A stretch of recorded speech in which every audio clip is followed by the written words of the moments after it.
Welcome back to Talk Tickers. Yes, welcome back, everyone. The deep dive into earnings calls, giving you the insights you need. That's right, the ones you want to know. And today we are talking about General Mills. General Mills, yep. They had their Q3 2025 earnings call recently. Very recently. And, their stock dipped a little bit. It did a little bit. But I think the big story is their focus on organic growth. Yeah, and it seems like they're really serious about accelerating that growth as they head into fiscal year 2026. Absolutely. So let's just jump right into it. Let's jump in. So I guess first and foremost, what happened on this earnings call? What were some of the highlights? Well, I think coming out of the call, the big takeaway was this real focus on driving that internal growth. And they're aiming to do that through a couple of main avenues. One is what they call holistic margin management, or HMM, which is essentially a fancy way of saying they're going to really focus on cost savings across their operations. They're aiming for at least 5% savings through this HMM initiative. So they're tightening their belts a little bit. Yeah. Exactly. They're looking for efficiencies wherever they can find them. And then on top of that, they're also targeting an additional $100 million in savings. Wow. So, they're really looking to free up some cash. But what's really interesting is what they plan to do with those savings. Okay, so it's not just about cutting costs, it's about using those savings effectively. Exactly. The plan is to reinvest these savings back into the business, along with, by the way, a little benefit they get from having an extra week in their fiscal year 2026. So they've got this pool of money that they're going to use to fuel growth. And one of the key areas they're focusing on is increased investment in the current quarter, specifically in pricing and marketing. So they're playing both offense and defense, if you will. Yeah, I think that's a good way to put it. They're being prudent with their spending on one hand, but they're also not afraid to invest strategically where they see opportunities. That makes sense. So let's dig a little deeper into these investments. Where specifically are they focusing their energy in this current quarter? Sure. So we're seeing kind of a two-pronged approach. Firstly, they're adjusting prices in some key areas, particularly with fruit snacks. So it seems like they're recognizing they need to be more competitive on price in that category. And then secondly, they're really ramping up their marketing spend across some of their major brands like Blue Buffalo, Pillsbury, and their cereal lines. Double-digit growth, I think they said. Exactly. Double-digit growth in marketing spend. So they're trying to boost brand visibility and capture consumer attention. It seems like they're trying to find that sweet spot where they can offer competitive prices while also effectively communicating the value of their brands. It's a delicate balance, for sure. But to understand why they're making these moves, we need to step back and look at the bigger picture. What do they have to say about the current state of the consumer? I mean, that's really driving everything, right? Absolutely. And what's fascinating here is that management acknowledged that the consumer environment hasn't quite improved as they had hoped. Consumers are still very much in a value-seeking mindset. Which makes sense, I mean, with everything that's going on. Absolutely. And they even cited some data points to support that. They pointed to consumer confidence indices, which are actually lower than they were just 3 months ago. So things are trending in the wrong direction. Yeah, it seems so. And what's even more concerning is that they said these confidence levels are comparable to what we saw back in 2008 during the financial crisis. That's a sobering comparison. It really is. It suggests that this isn't just a short-term blip. There's a deeper sense of unease among consumers. And that could have implications for how long this period of cautious spending lasts. So even if General Mills is doing everything right, they're still facing this strong headwind of consumer anxiety. Exactly. And that's something to keep in mind for anyone investing in the consumer goods sector right now. So given this cautious consumer, how is General Mills shaping its overall investment strategy? I mean, it can't be a one-size-fits-all approach, right? No, definitely not. And it seems like they're drawing on their past successes to guide their reinvestment strategy. They specifically mention brands like Blue Buffalo, Pillsbury, and Totino's, where they've seen positive results from a combination of sharper price points, targeted marketing campaigns, and new products that resonate with consumers. So they're trying to replicate that formula across their portfolio. Yeah, I think that's the idea. They're looking for that winning combination of value, marketing, and innovation. So when we talk about increased investments in this current quarter, are those specifically the areas where we're seeing that playbook in action? I think so. We've got the pricing adjustments in fruit snacks, which aim to make them more competitive on value. And then, of course, there's that huge increase in marketing spend across their big brands, which is all about reaching consumers and highlighting the value proposition. But Beyond those immediate moves, they're also putting more resources into their R&D and their supply chain, which suggests they're thinking long-term and preparing for future product launches. So they're laying the groundwork for sustained growth. Right. It's not just about boosting sales in the current quarter, it's about creating a pipeline of innovation that can drive growth for years to come. Looking ahead to fiscal year 2026, are there any other potential tailwinds that could help them achieve their growth goals? Yeah, they actually mentioned a few things that could work in their favor. One is that they expect to start seeing the benefits of previous trade investments. Now, when they talk about trade investments, they're often referring to things like promotional spending, discounts offered to retailers, and those fees they pay to get their products on the shelves. Right, like slotting fees. Exactly. So they've made those investments and they're anticipating a return on that spending. They also expect their marketing efforts to become more efficient and effective, and they're hoping to see contributions from new product innovations. There's also the potential for easier year-over-year comparisons because of some inventory investments that happened last year. And of course, the ongoing cost savings from HMM and those new efficiency initiatives should also help boost their bottom line. And let's not forget that extra week in fiscal 2026, which will artificially inflate their sales figures a bit. Right. It's always good to keep that in mind when comparing year-over-year numbers. It's a built-in advantage, you could say. Absolutely. But it can't all be sunshine and roses, right? I mean, what are some of the headwinds they're bracing for in fiscal 2026? Well, some of those investments, those trade investments we talked about, will likely need to continue, and they anticipate increased spending on brand communication. So, more marketing expenses. Right. There's also the possibility of higher slotting fees, and then you've got the usual suspects like tariffs and the costs associated with stock-based compensation. But perhaps the biggest potential headwind is the planned sale of their Yoplait business. Right. That's been in the works for a while. Yeah, and they're projecting that it will have a dilutive impact on their earnings, meaning their overall profitability could take a hit, something like a 5-point headwind to their profit margin. And the timing of that deal is still a bit uncertain, which adds another layer of complexity to their outlook. Definitely. All right, let's switch gears and talk about innovation. New products are always a key driver of growth, especially in the consumer goods space. What's the story on innovation at General Mills?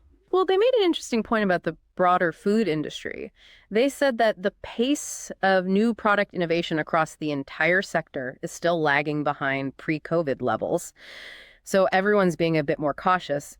However, General Mills' own rate of innovation, if you measure it as a percentage of their sales, has actually increased compared to last year. So they're bucking the trend a little bit. That's interesting. So they're actually becoming more innovative, even though the overall industry is slowing down. That's how it seems. Although it's worth noting that their innovation rate is still below where it was before the pandemic. So they're not back to their pre-COVID levels of innovation, but they're moving in the right direction. And their strategy for the coming year is interesting. They're focusing on what they call fewer but bigger innovations. So it's not about launching a ton of new products. It's about carefully selecting a few key products and really putting their weight behind them. It's a more focused approach. Yeah, and it makes you wonder if each of these new product launches is going to carry more weight, more importance for the company's overall success. Higher stakes, maybe? Possibly. Can you give us a few examples of what these bigger innovations look like in practice? Sure. So some of the products we've already seen or will be seeing soon include Cheerios protein, which seems like a natural extension of their popular Cheerios line. They've also got a product line called Pitmaster, which from what I gather seems to be some kind of collaboration between their old El Paso brand and their soup offerings. Interesting combination. Yeah, not sure exactly what that entails, but it sounds intriguing. They're also targeting markets in Asia and Europe with a product called Stick Bars, and they've got Nature Valley granola protein, which is building on the success of their existing Nature Valley line. And it sounds like there's more to come. They hinted at some even more significant innovations that are planned for the first half of fiscal 2026, and they're planning to share more details about those in June. So it sounds like they've got some exciting things in the pipeline. All right, we've talked a lot about value, and that seems to be a core theme for General Mills right now. How are they approaching the whole issue of pricing to make sure they're staying competitive in this environment? Well, they talked about the concept of getting their value in the zone, which is kind of a catchy way of saying they're trying to find the right balance between price and the benefits they offer to consumers. Right. It's not just about being the cheapest option on the shelf. Exactly. They're looking at the whole picture. Their prices relative to the competition, the strength of their brands, the effectiveness of their marketing, and so on. And they've actually gone through a company-wide review of their pricing strategies, and they're anticipating seeing improvements in their value propositions starting in this current quarter and continuing into fiscal 2026. So it's an ongoing process. Yeah, and it sounds like they're being pretty deliberate and analytical about it. Are there any specific product categories where they're particularly focused on getting that value right? Well, they specifically mentioned fruit snacks as an area where they need to work on their value proposition. They're also going to be focusing on marketing and innovation in that category, so it seems like fruit snacks are kind of a priority for them right now. Speaking of priorities, the snacks category as a whole seems to be going through a bit of a rough patch. What's their take on what's driving that slowdown?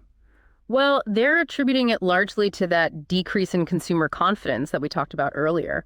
People are simply being more careful about how they spend their money, and discretionary items like snacks are often the first to get cut when budgets are tight. Makes sense. Now, some people have speculated that the increasing use of GLP-1 drugs, those weight loss medications, might be contributing to the slowdown in snack sales. Right, because people are feeling less hungry. Exactly. But General Mills doesn't seem to think that's a major factor right now, although they are monitoring the situation. What they did point out is that this current economic slowdown is a bit different from past downturns. How so? Well, in the past, when the economy weakened, people would often shift their spending from eating out at restaurants to eating more at home.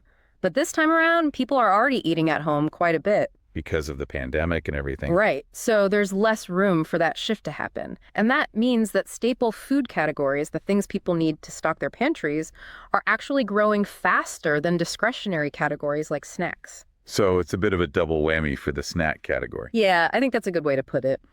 All right, let's zoom in on some of those specific snack segments. What's the story with fruit snacks, which we know they're focused on? Why are they struggling there? It seems like a combination of factors. You've got that broader trend of people cutting back on discretionary spending, which is hitting the whole snack category.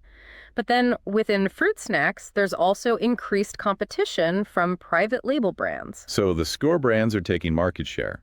Yeah, that seems to be happening. So to address that, General Mills is focusing on three key things: making sure their fruit snacks are priced competitively, launching new and appealing products. They even mentioned Harry Potter-themed fruit snacks, and increasing their marketing efforts to remind people why they should choose General Mills fruit snacks over the store brands. So a three-pronged approach. What about snack bars? Well, their snack bar business had a pretty tough quarter, and they're blaming that largely on a competitor coming back into the market. So more competition. Yep. But they do seem optimistic about a rebound. They're planning to launch some innovative new products like Cheerios protein bars, and they're going to be doing some heavy marketing for their Nature Valley brand. So they're not giving up on snack bars. And what about salty snacks? Any insights there? They didn't go into a ton of detail, but it sounds like their strategy for salty snacks is going to revolve around two main things: doing a better job of communicating the value proposition of their existing products and introducing new products with more exciting and bolder flavors. So appealing to those taste buds. Exactly. It's interesting to see how they're navigating this balance between value-oriented products and more premium offerings. Are consumers still willing to pay a premium for things like healthier ingredients or higher quality? It's a good question, and it seems like the answer is a bit nuanced. While there's definitely a strong focus on value right now, General Mills is still seeing demand for products that offer functional benefits, particularly protein. So people are still willing to pay for health and wellness. It seems so. They cited the success of products like Cheerios protein and Progresso protein as evidence of that. And their takeaway is that the market is becoming more bifurcated, meaning there's a strong value segment and a strong premium segment, and both are viable. The key is to offer the right value proposition for each segment, whether that's a lower price or added benefits like protein or unique flavors. Makes sense.